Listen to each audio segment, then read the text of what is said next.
Hey, Desiree here with Soul Path Astro, and welcome to this week's card readings. Now, I figured I would do something. I'm going to test drive something this week in that I'm going to actually do all three cards in one video, and I'll mark the timestamps below. So if you want to look for a specific card, you can do that. Otherwise, you can just jump in and get all three of them together. Plus, this saves me from repeating myself three times with the astrology weather because that's been getting a little tedious. So, without further ado, let's chat, my sweet, wonderful friends, about what in the hell is going on this week. Have you been feeling this energy as it shifts? Have you been feeling, because like always, I'm going to dip dive into my own little life experience and assume that there's something kind of similar and a similar flavor for you that's also going on.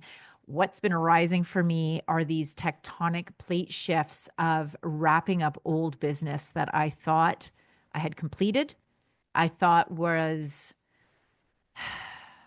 done enough, and what isn't completed yet, that cannot come with us as we move forward into our future, is wrapping up.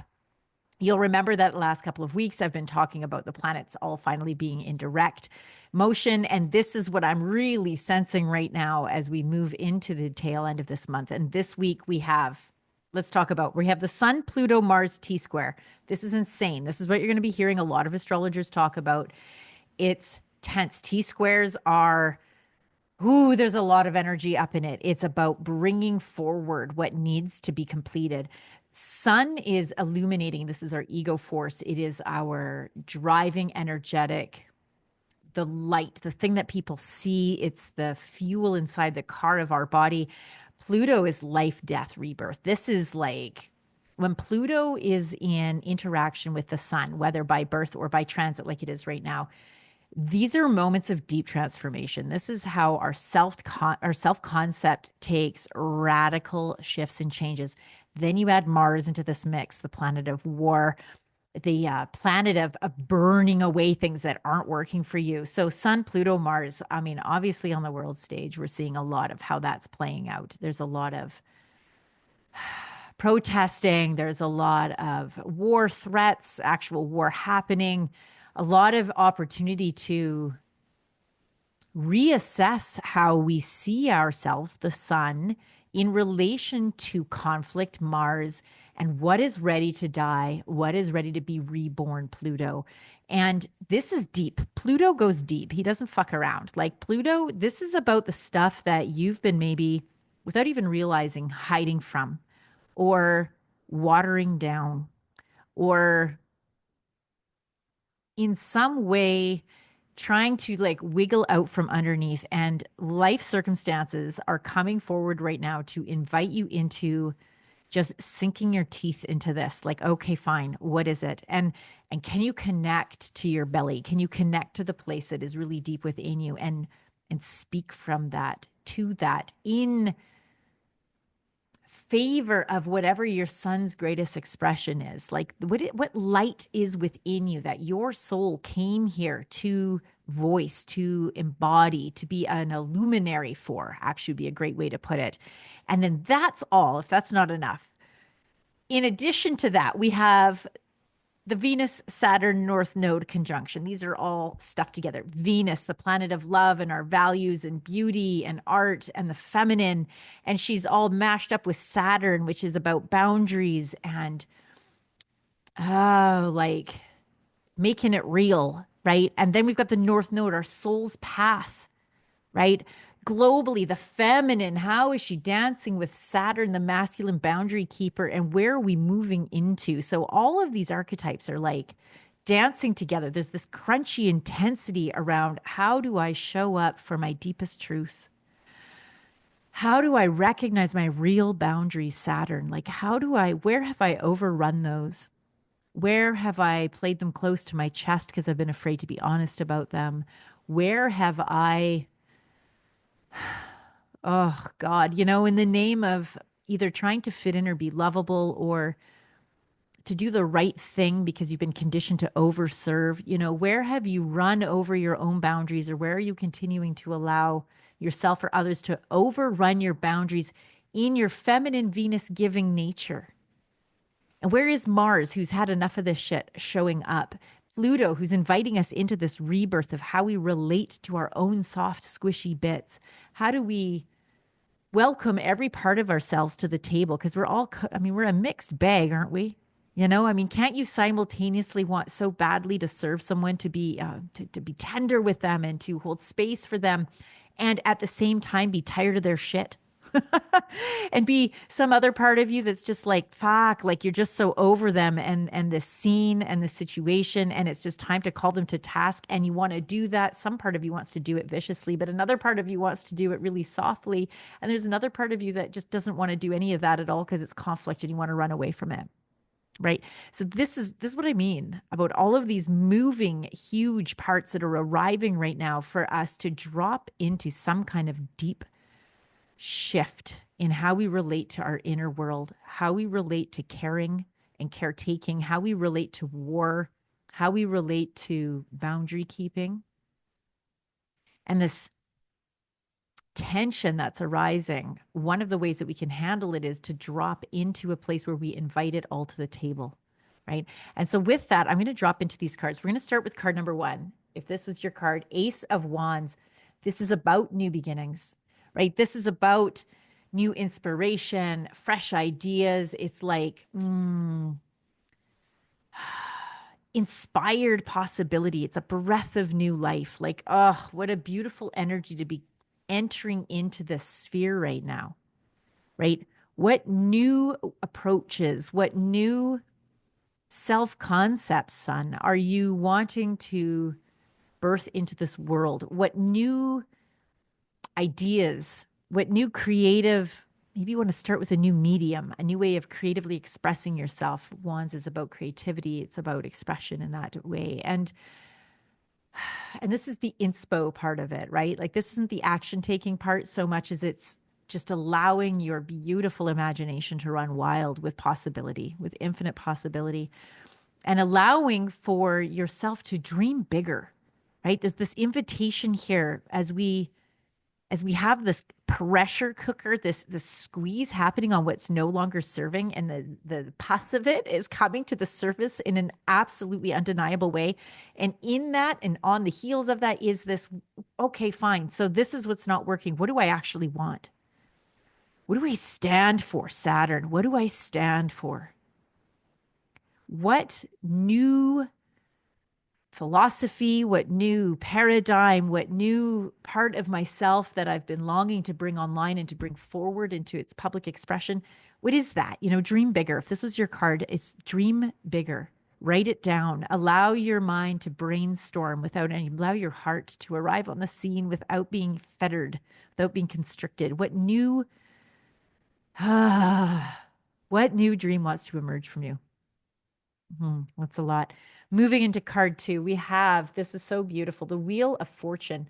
So this is this invitation. Usually when it's upright, it's like, it's good news is on the horizon, though really inherent in the energy of this card is whether it's good news or bad news, whether it's good fortune or bad fortune, at this moment of time, it's out of your hands. This is this invitation to becoming the hub, get into the center of the wheel, finding that still space that is surrendered, where you're tapping into that first card energy of infinite possibility, of dreaming, of positivity, of attunement, like attune in this still place, in this eye of the storm place with what your highest calling, with what this is about, letting go of what you're against and really focusing on what you're for. This is about attuning to becoming this beacon, this soft, open place of invitation into allowing, into resting. Like when the Wheel of Fortune arrives, it's like, this isn't a doing card just yet. It's this possibility. It's the card of possibilities. And you can see how that might tie into the first card, right? Like this is, and I love that it's upright because it's the invitation to a positive, like hopeful place. So how can you invite into the table, since this is out of your control, all of the parts of yourself that feel like they're at war with one another? How can you admit not only the parts of you that have these grand dreams, but the parts of you that maybe you haven't wanted to admit to, the parts of you that are angry, the parts of you that feel petty. Can you invite them into the table too? Can everyone arrive in the space internally with you? Can you allow each and every part of you, the ones that you would maybe label as bad and the ones that you might label as good, can they all arrive in the space of stillness? Because right now, the invitation, if this is your card, is into that still point and just trusting that there is a denouement, there is an unfolding and a divine timing of things that just it arrives of its own accord. And sometimes the greatest influence you can have on anything is to just truly arrive in your center with all of you without rejecting any part of you. So that would be the advice with this one. Lastly, we have the Queen of Swords. So she's the no bullshit card. She slices through BS, your own and others. She is the source of like stepping into your sovereignty and stepping into your personal power. And it's a female, right? So it's stepping in as a feminine essence into your power. This is this permission slip to start calling out what's not authentic, what doesn't feel true. Like you might be getting bombarded with other people's projections right now. I mean, this is really something that's happening in my world. And so I'm like sharing that. Maybe this is going to land for other people. And there's this invitation to receive what's being sent to you and take it in, like give it some serious consideration, but trust your inner guidance system on what is true. Use your discernment to slice through what is actually not your shit. It's someone else's projections. It's not yours.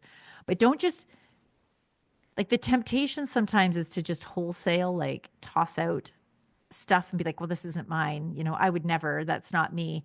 She's inviting you in to notice that maybe there might be some places where there is some growth opportunity here, but maybe the growth opportunity isn't in that their projections are correct. Maybe it's in an opportunity for you to really do a deep dive and find in great detail how you have historically shown up and what you have done well and where you're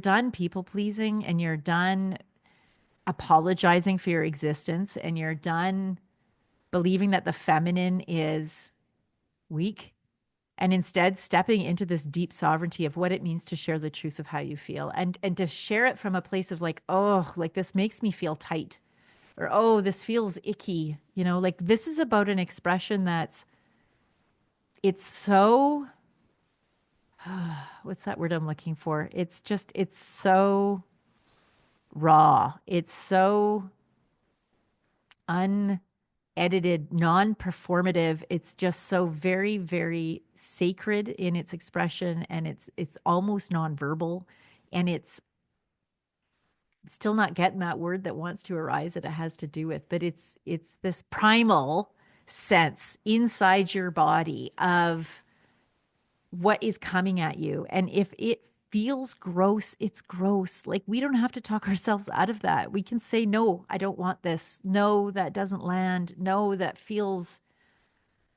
doesn't feel right. There's something in my heart that's like, no, no. And you can speak to it. That is what this card is about. And I would invite us all into practicing this more and allowing conversation to be from that place, like to arrive for the truth of what is and to invite each other into this vulnerable, open place, to invite each other into a way of relating with each other that is so much more authentic and deeply present, because that's how you get present, is to be aware of your body's sensations. Arrive here now in your body, and how the astrology of all of this is inviting us into like, where have I been performative? Where have I been lying?